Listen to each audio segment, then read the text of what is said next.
How can we increase accuracy in communications? It is a well-known fact that 80% of a manager's time is spent communicating.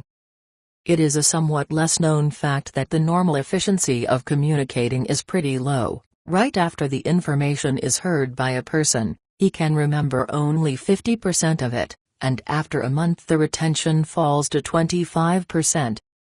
Thus, it seems reasonable for a project manager, for whom communication skills make up one of the major tools for managing project results and stakeholders' expectations, to be able to increase the accuracy of communications and thus the efficiency of information transfer to the people involved with the project. Tell me more. There are a number of important considerations in increasing the accuracy of information transfer between two people. Some of these are listed briefly below. Avoid negative evaluation. In order to increase understanding, you have to avoid expressions that belittle the personality of a partner. If such evaluations are being used by your partner, it is reasonable to balance them with social etiquette and politeness.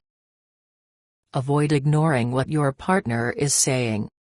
The efficiency of a dialogue is strongly decreased by statements resulting from your own thoughts or feelings that have little to do with the thoughts or feelings expressed by your partner. Avoid inquiring too much. Asking one question after another, clearly trying to find something out without explaining your goals, inhibits communication. It is also important to make a difference between open and closed questions. A very narrow targeted or closed question can strongly interfere with the thinking process of the person talking and is therefore a mistake on the part of the listener. Try to minimize inserting observations in the course of a conversation.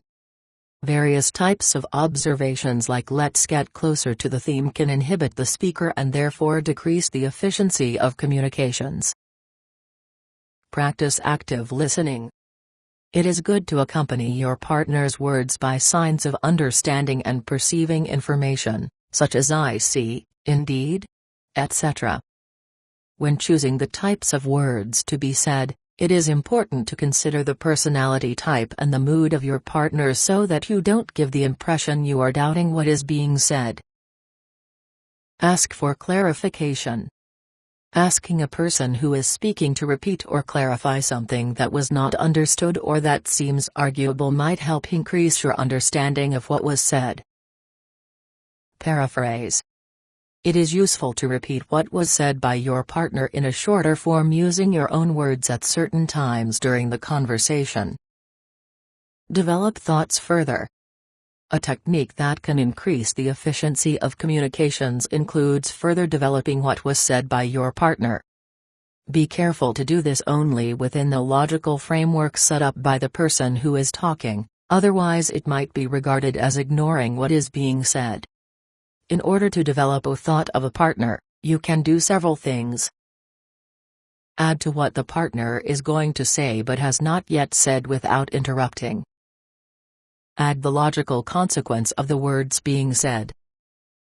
Add your assumption of what your partner meant or what is underlying his words. Describe your emotional state. It is useful to tell a person about your emotional reaction to what had been said. This is especially efficient if combined with paraphrasing. Periodically summarize what has been said. Summing up all the principles described above, we can understand that the major rules of listening to a person include the following. Pay respect to the person talking, valuing his wish to tell you something. Try to establish your sincerity at the beginning of the conversation. Look at the person who is talking. Try not to interrupt your communications partner. Don't draw conclusions in advance. A significant factor in increasing efficiency of communications involves getting rid of aggressiveness toward your partner. For that, it is important to remember to try not to dominate during a conversation. Not give way to emotions. Not object to what is being said right away. Not put yourself into a defensive pose. Find a place for a pause in your conversation. It is also important to get rid of passiveness. You can achieve this by not keeping complete silence, holding in your thoughts and emotions only to a reasonable level, not showing yourself to be the most clever one.